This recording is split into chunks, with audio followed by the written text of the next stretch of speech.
Od.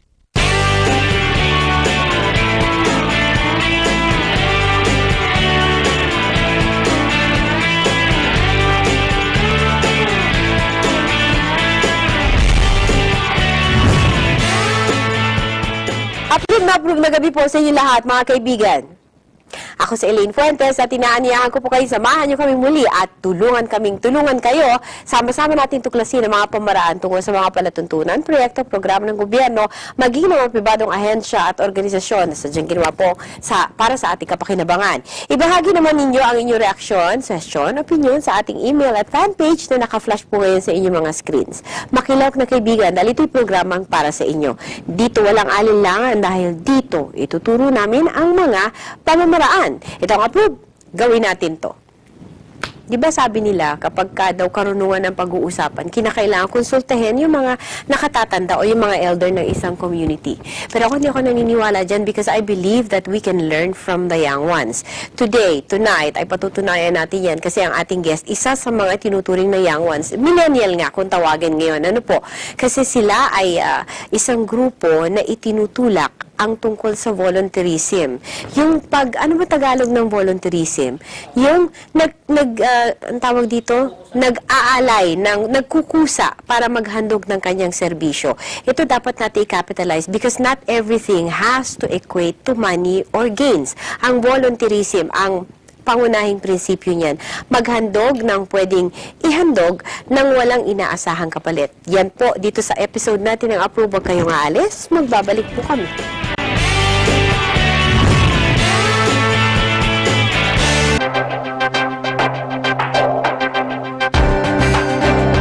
Kabataan sa kasalukuyan ay namulat na sa mga modern technologies. Ang iba dito ay nasa bahay na lamang kapag walang pasok sa paaralan o maging sa trabaho dahil sa may mga kinaaaliwan silang mga gadgets. Mga bagay na nakaka-impluwensya sa kaisipan ng mga kabataan na hindi na nga sila nababantayan ng kanilang mga magulang. Mga kabataang ang nais na lamang ay magpahinga dahil buong linggong nasa trabaho. Sa kabilang dako, mayroong mga kabataang kahit naabala sa buhay na ito ay nag-iisip pa rin ng mga pwedeng gawin na makakatulong sa ibang mga Pilipino.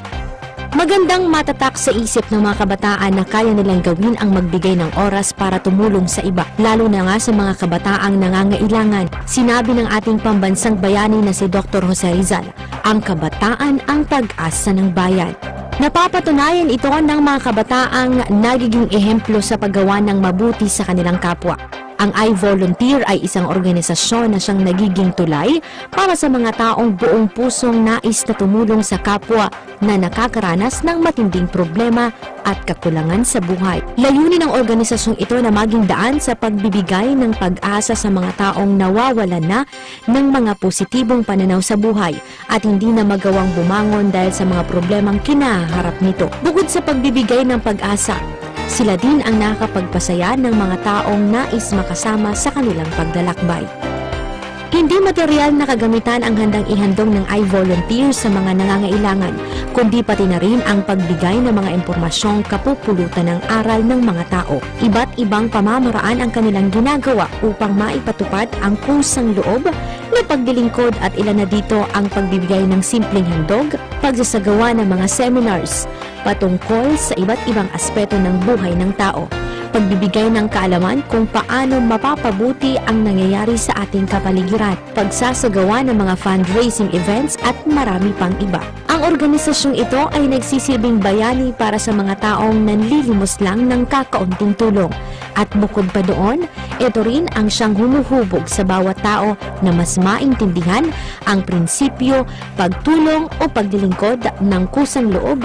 Ito rin ang pagbibigay pag-asa, malasakit at pagmamahal sa kapwa. Ngayong gabi, samahan ng Approve na tunghayan ang kagandahang naidudulot ng iVolunteer sa buhay ng mga Pilipino, lalo na sa mga taong natutulungan nito. Ako si Ellery Husay at Approve sa amin ang organisasyong ito.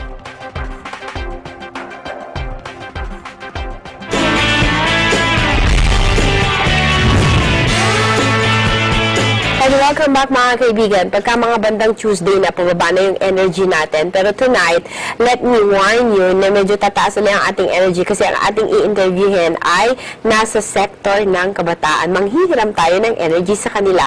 And not only that, the person that we have today sa ating munting tahanan ay mover and shaker because he is the founder and the executive director of an organization called iVolunteer, si Mr. J.B. Tan. Hi, how are you? Hi, magandang gabi po. Okay, sabi ko sa kanya kanina, if you don't mind, how old are you? Are you old enough to vote? Pwede naman po.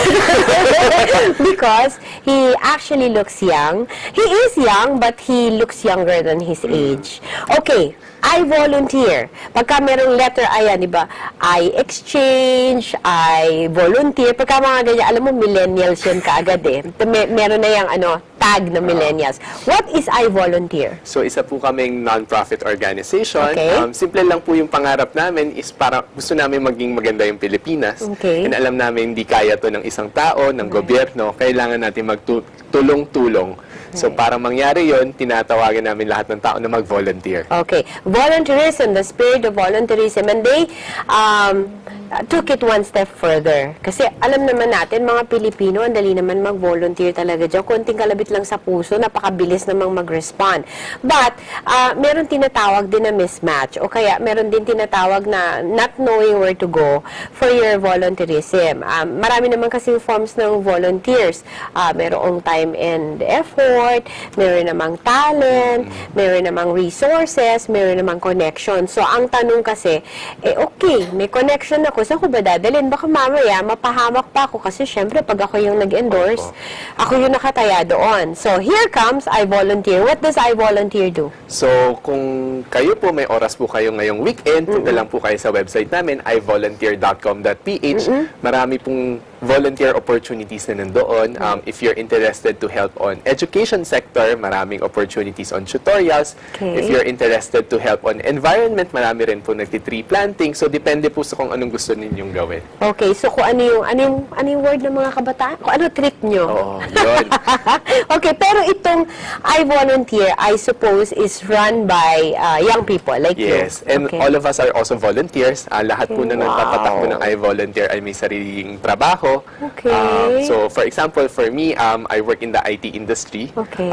And I do this over the weekend and Right. during my evenings. And ganun po rin. Kasi ganun it's po rin- web-based. Opo. And ganun Okay. din po lahat ng kasama ko. Alright.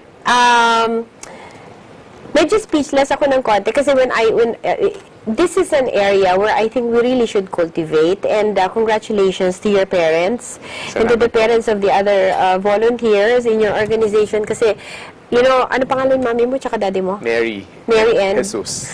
Sir Mary and Sir Jesus and Ma'am Mary Tan. Congratulations because you must have done something right for your son to be doing this for the Philippines. Tsaka saludo rin kay Dr. Jose Rizal, malapit na ang inyong ang inyong Rizal Day. Yes, because with your energy, with your enthusiasm, kasi kami, meron magre-react dito, we still have the passion, but sometimes, medyo naiiwanan ng konti yung energy namin, but you have everything. Yep. Okay. Paano nyo gino-govern ang iVolunteer? So, You're the executive director? Opo. Okay. So, we have officers po who runs different teams. So, we make it very simple for the volunteers to volunteer, but a lot of orchestration or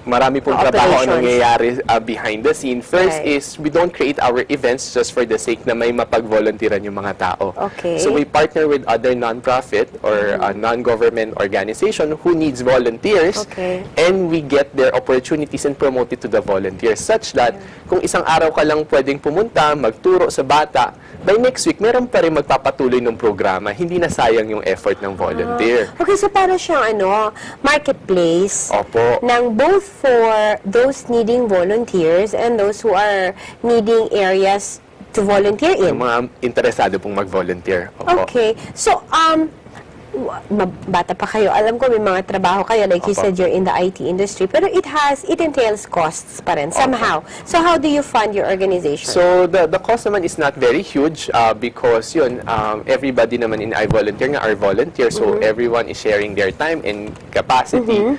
The cost is more on our website, maintaining the website. We also have to rent an office address for us to be able to run this legally. Okay. So we do have mga fundraising events. So 3 weeks ago, we had the fun run called Bayani Run. Okay. So it's a fundraising for iVolunteer. At the same time, we asked the runners to also pledge for an advocacy. Okay. So a portion of their registration fees also gets donated to the partners that we have in iVolunteer. Okay. Minsan brilliant ako sa math, not all the time, pero minsan brilliant ako. It says here that your organization started 2001. 2009 po. 2009. Okay. So, kung 2009, tapos ngayon ay 2007, so that's 8 years. So, basically, when you started this, because you are the founder, barely out of your teens ka pa lang. Hindi naman. 22? Tama ba? Oh! Pero ibig sabihin, kaka-graduate mo na, booking ka, no? Mabilis ako magkwenta ngayon pagka ganito. Well, nasa early 20s ka? Apo. Okay. So, kaka-graduate mo lang nun. Opo. Okay. So, nagtatrabaho na po ako nun. Okay. So, usually, kapag kaka-graduate mo lang, of course, marami kang dreams because this is your freedom eh. Freedom, di ba, no? Wala nang hinahabol na thesis, mga research, mga homework, etc. Pero ikaw, pagka-graduate mo, instead of being passionate about siguro promotion, about salary increase, isinabay mo to sa pagsa-start ng career mo. But why? For me, it is more fulfilling to find something that you share with others, right? So while of course I also focus on other things, I have my professional work that I need to also contribute to because they sustain me my everyday. Right. But for me, outside of yung ginagawa mo to sustain that, what else can you share to others? So I'm always looking for things that I can contribute to. You make me very curious and very intrigued about your background. How many brothers, sisters do you have? Dalawa po. Dalawa ang... Ay, isa po. Dalawa lang po kami. Sister or brother? Sister. Older. Oh, older sister. Okay, and your parents are, if you don't mind, they are a business Retired. people? Retired. But they used to run a business. Okay. All right. So what made you want to do this? Okay. Nagsimula po ako mag-volunteer about 20 years ago. Okay. So magkukwenta magkukompute ka naman ulit. Sige. So about 12 years old. Okay. Okay na. Hindi niyo na ako pinahirapan. Oo. Okay. So simple lang naman yung reason ko why I volunteered that time. I wanted to develop my self-esteem. So mahiyain akong bata. Okay. And natatakot ako when there are bigger crowds. So, I found an opportunity to read sa church such that I forced myself to stand in front of a lot of people. Okay. So, doon po nagsimula yun. So, from being focused on my self-development, eventually I saw that I can start sharing myself to others as well, being in a church ministry. And eventually, I started thinking, yung ginagawa ko ba may impact talaga? So I've started looking for sustainability, making sure that whatever investment I do in volunteering also creates really a bigger impact for others on top of what I gain personally. Two things from that particular statement that you have. One, this is the good thing about doing good things. Eventually, you get something back. Always. It may not be directly from where you stood nung tumulong ka, pero eventually in life, you will get something back. And second, people of the Philippines, mga kababayan ko, sabi nga ni Francis, siguro kung ganito lahat ng mga kabataan, let's give it about 5 years, 10 years, the Philippines will be leading again in the ASEAN because we do have a lot of resources. Correct. We do have a lot of heart. Dami nating, malalaki ang mga puso natin, hindi dahil sa may sakit sa puso, kundi we can accommodate a lot of love and a lot of compassion. Okay. Now, alam na natin kung paano tumatakbo ang iVolunteer. How one person, very young, at that time, started this, and it's still going strong. Malapit na siyang mag 10 years old. Opo. 2 years more. Excited na po kami sa pagbibinata or pagdadalaga. Right. Malapit na. Una-muna, nakagapang na, pagkatapos nakangipin na, tapos nakatakbo na.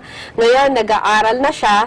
Pagkatapos ay malapit na siya na, tawag dito, ito yung stage, kung bata ito yung stage na iba-iba na yung mga teachers niya kasi ginugroom na siya para sa adult world. And speaking of adult world, iVolunteer may still be young, pero the 8 years that it has been in existence, marami na itong nagawa. Yan ang pag-uusapan natin. Huwag kayong aalis. Magbabalik ang APRUB kasama si Mr. JB Tan ng iVolunteer.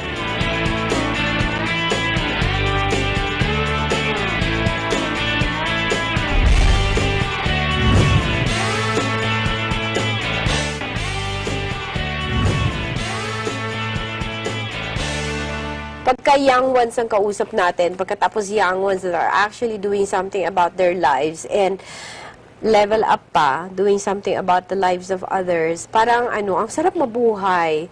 Parang ang sarap i-extend. Pwede ba mag-extend ng imbis na, anong life expectancy ngayon?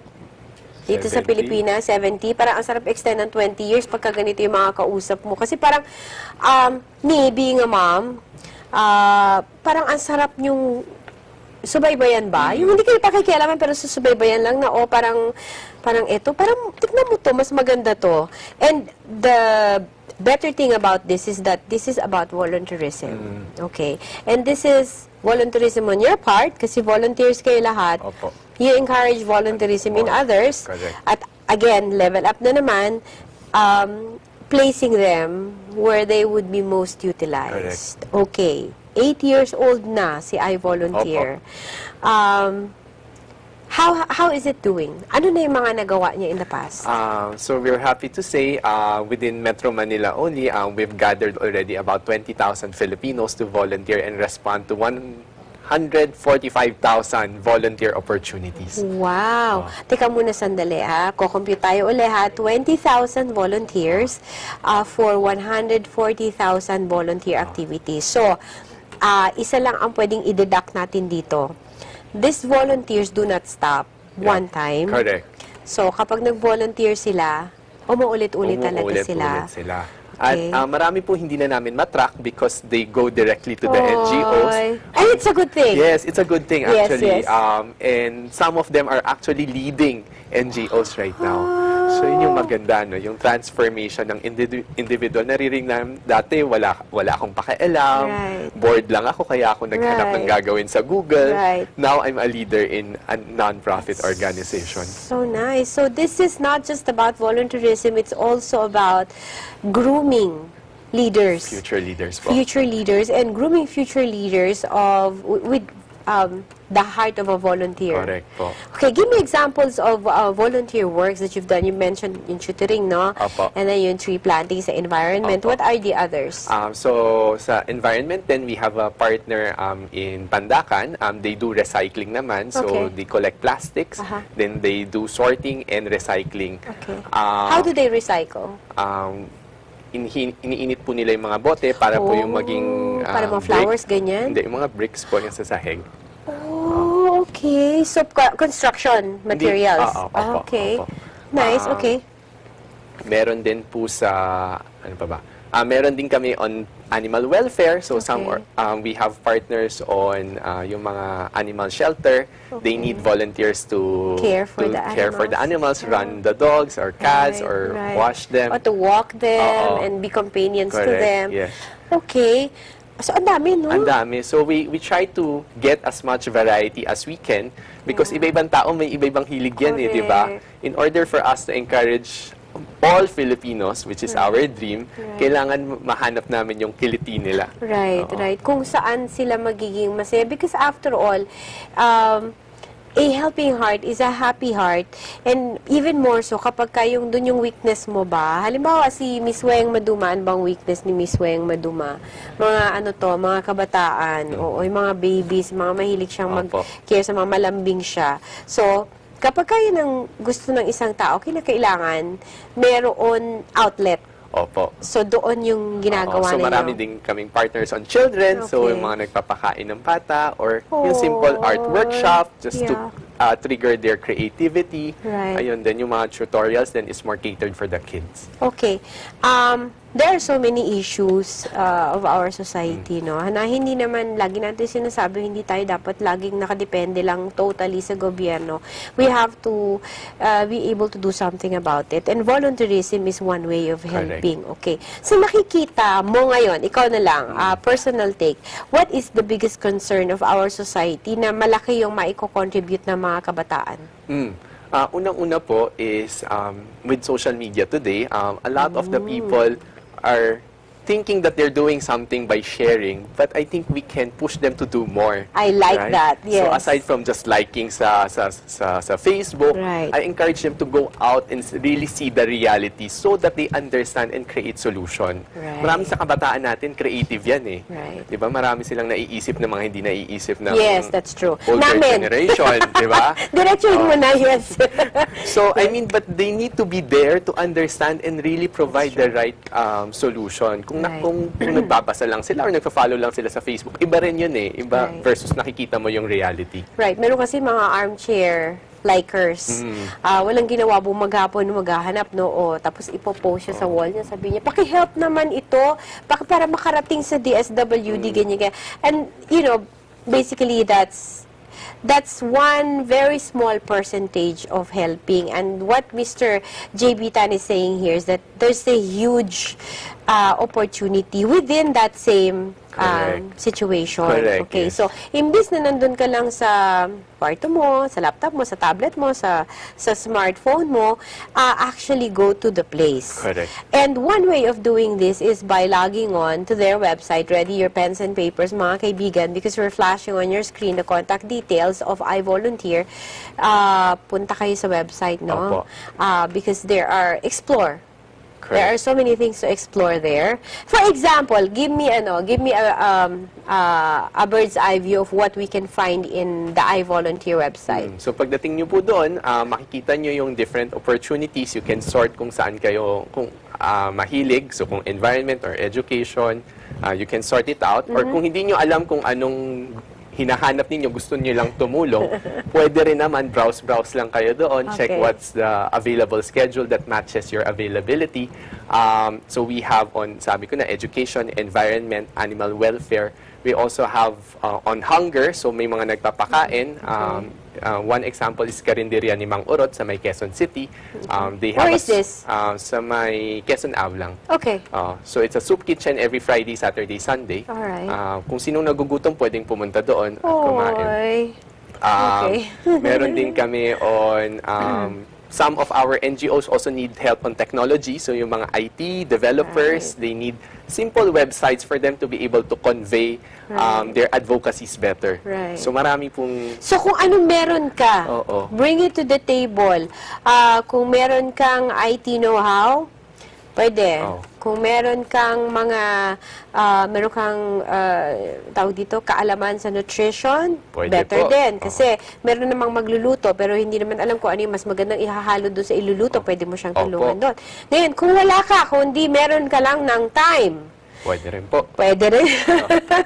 Pwede, no? Hindi pwedeng wala, no? Lahat ng tao may either time, treasure, or talent. Okay, can Naniniwala you repeat ko that? Time. Time, Okay, treasure. alam na natin yun, no? Treasure. It can be money, it can be books, it Correct. can be clothes. Just something. Yes. Okay. Talent po. Skills.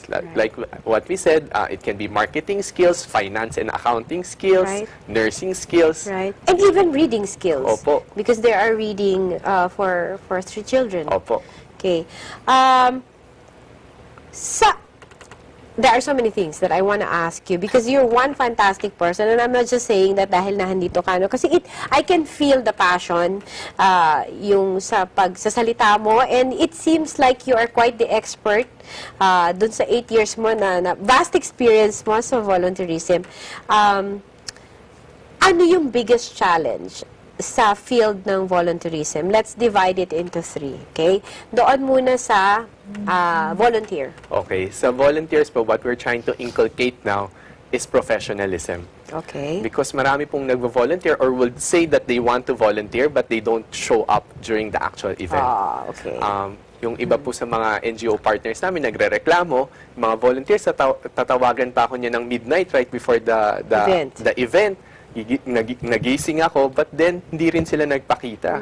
So, marami pong problemang ganun. Or some, for example, we open up 10 slots for a tutorial because there are 10 kids, only 5 will show up. So, instead na 1:1 yung tutorial, nagiging 2:1 or 3:1. So, the quality of the program also suffers. Okay, so that's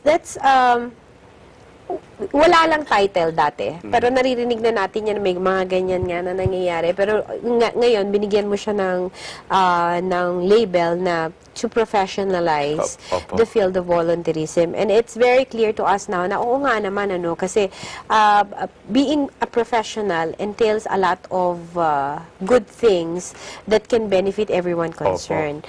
Yun lang, commitment. Yun, number 1 yun kahit saan yan. Kahit saan. Kahit hindi lang sa kahit sa boyfriend, girlfriend mo lang, di ba? Pag mong may date kayo. May date kayo, correct. Pag hindi ka sumipot, away yan. Ano yung hashtag doon? Hashtag, ininjan ako. Okay, pero we're trying to make light of this, but I understand your predicament, no? Kasi it's not easy to put together an activity such as that. So para siyang gears na should be clicking well together. Pagka nagkulang ng isa yan, medyo mayroong magkakaroon ng problema. Okay, that's my first question. Challenge to volunteer. Challenge naman doon sa pinaghahandugan ng volunteerism. Minsan naman po yung mga NGOs, I mean, they are excited to welcome volunteers, but they don't know how to manage and engage them, no? Iniisip nila pare-pareho lahat ng volunteers na based on my experience, itong volunteer dati, dumating siya, alam na niya yung gagawin niya, pero merong iba-ibang klase ng volunteers. We call it, there's an evolution of volunteerism. There are people who are exploring na hindi nila alam, first time ko, syempre kailangan nila ng more guidance, more orientation. There are people who are more passionate already about the advocacy.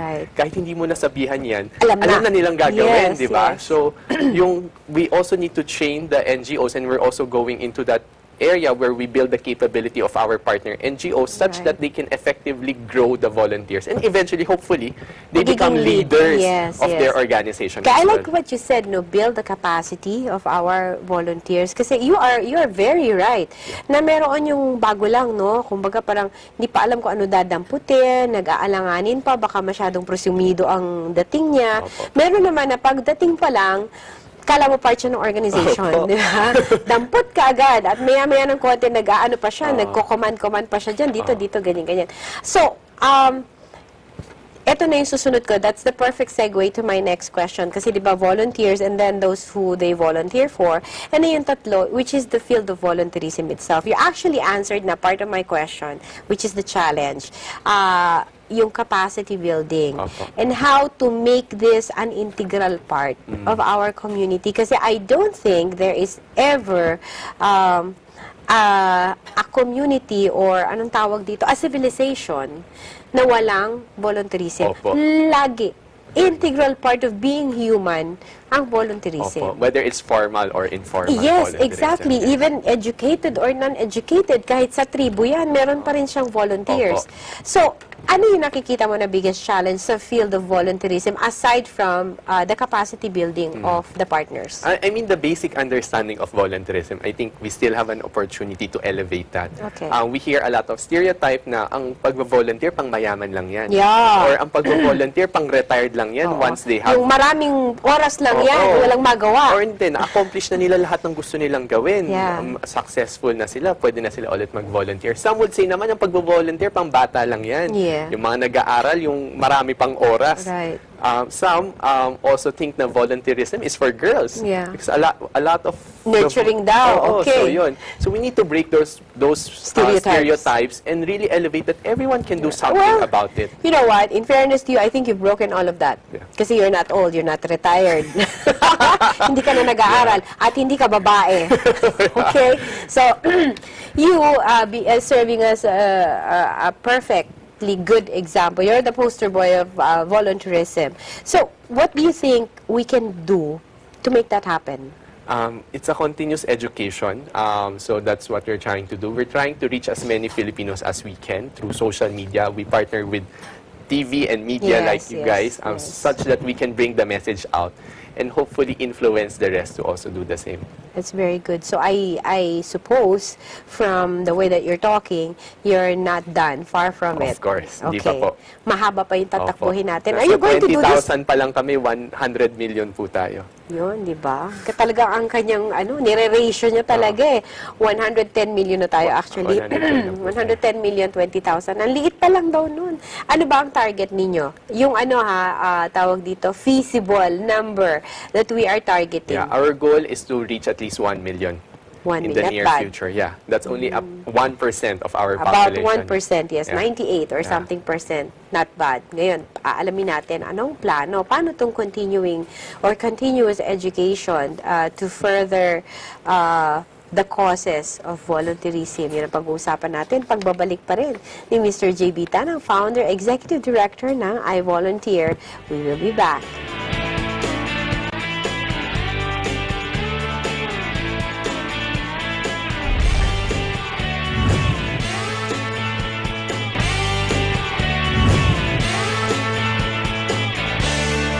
Welcome back mga kaibigan. iVolunteer is now 8 years old. Kung ito ay bata, dito na yun nagkakaroon siya ng kamalayan. Ano ba talaga gusto niya? Mahilig niya? Mahilig ba siya sa music? Mahilig ba siya sa drawing? Mahilig ba siya sa sports? Gusto niya ba magluto? Ngayon, ang iVolunteer has done a lot already. Opo. It has learned a lot already. But are you planning on doing this for the rest of your life? Ay, hindi naman po.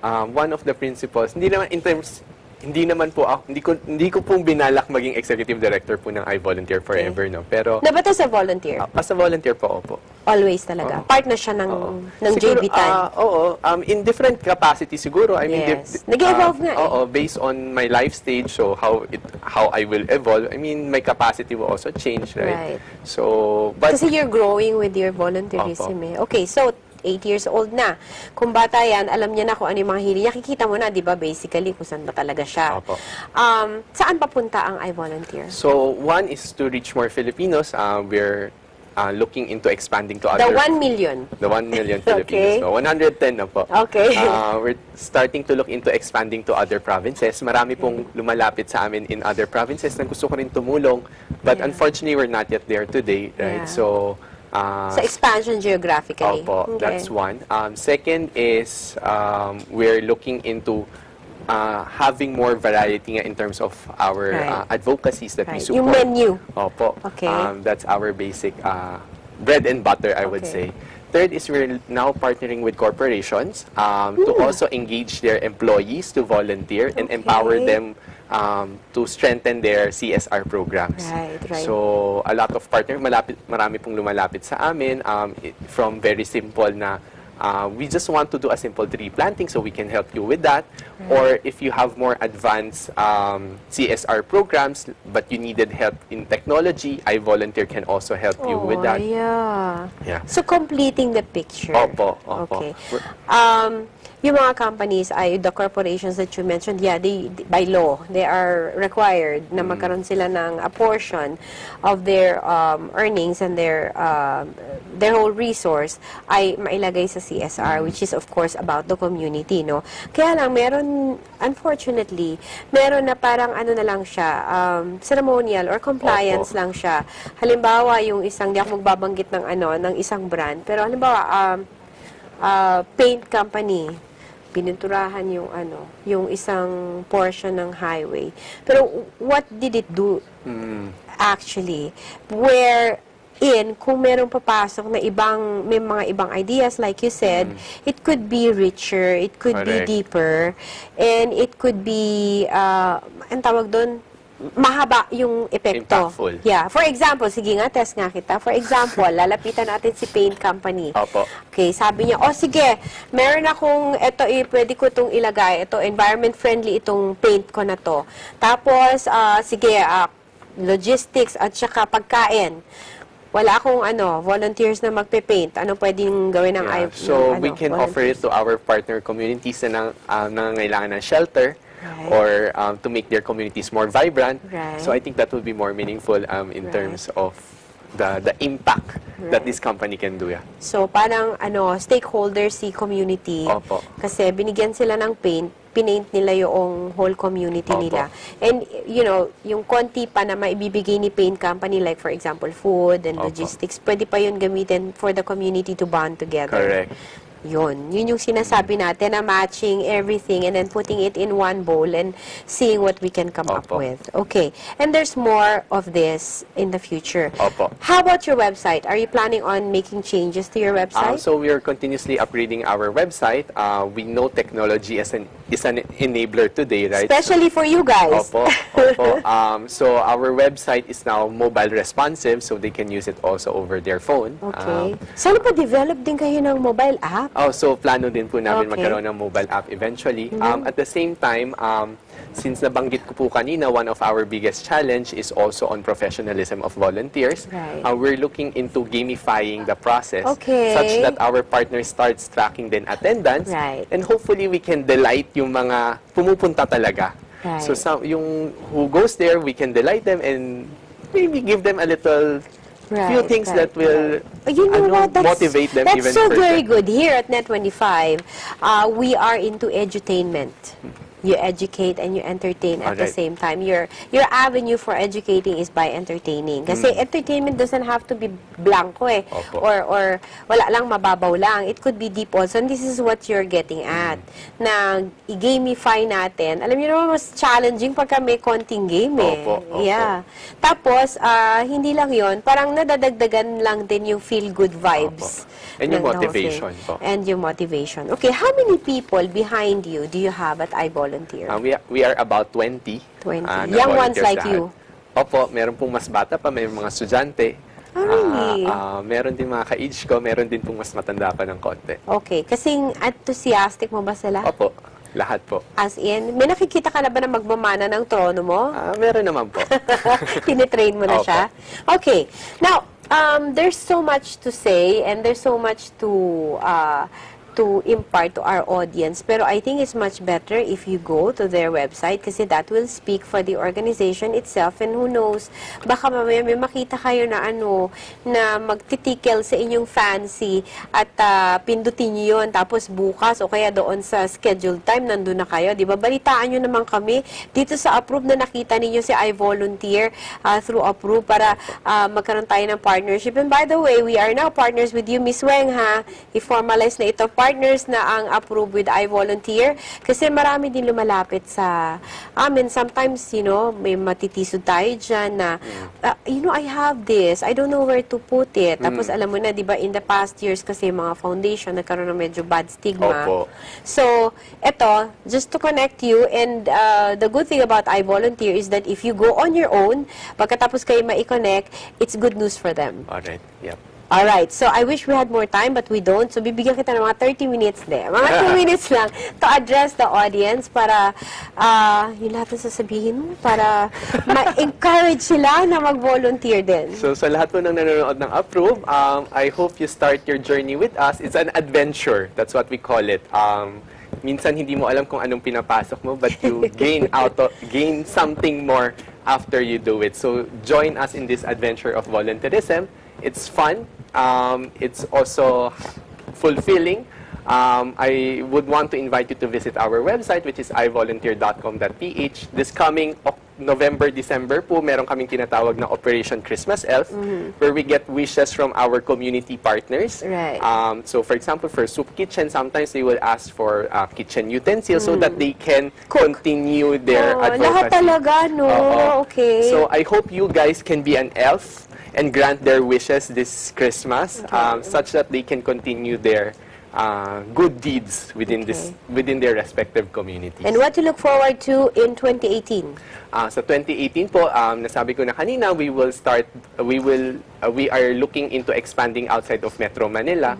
So yung mga lumalapit po sa amin na not in Metro Manila, hopefully we can reach you by then. If you're interested to lead iVolunteer within your respective provinces or cities, you can also reach out to us because we definitely need more people and volunteers to lead those chapters. Okay, so one last question, Mr. J.B. Tan. You've been into this since you were 12 years old. And formally, when you started this, 22. 23 Yeah, more years or old, less. more or less. Okay. 22, 25. Okay, sige, dagdagan na natin. Ano yung, what is the greatest gift that you've ever received from being a volunteer? So, simple lang po. Sa akin, when I see people grow into their advocacy, because of either personally, I've invited them or through iVolunteer, for me, that's already the fulfillment that I... How does it make you feel? I mean, masaya po na nakatulong ka. Mahirap siyang i-explain eh. It's Yes. very abstract. Hindi siya parang napag-aral mo siya. But the transformation that you see in that person is already enough as a gift to me and to iVolunteer. Alright, when we first started talking kanina before the show, sabi ko, what is your secret for looking so young? Sabi mo, tulog lang yan. Now I know why you sleep so well. Kasi masarap yung feeling, yung returns ng ginagawa mo for iVolunteer.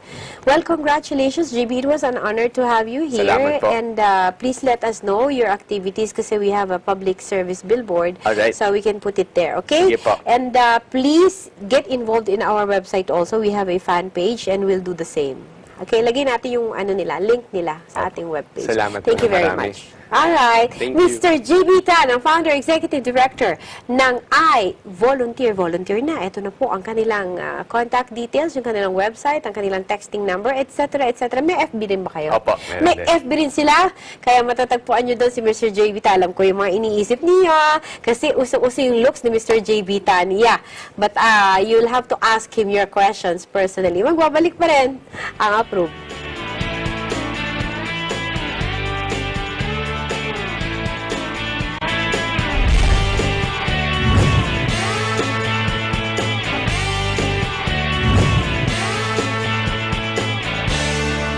Ang purpose natin, mga kaibigan, yung mga nasa generation ko, nasa generation natin, iwanan ang daigdig na ito na sa mga kamay ng mga kabataan na capable. At kung sila mas mapapatakbo nila ng mas maganda ang ating society, ibig sabihin nagtagumpay tayo because that is our greatest legacy. It's always very good to know that there are young ones na hindi lamang nakafocus sa sarili nila o yung tinatawag na self-centered, yung ako, kundi tinitignan nila yung pwede nilang maging impact sa society. Should it be about their time, their effort, and their resources? Ano nga yung sabi ni Mr. JB?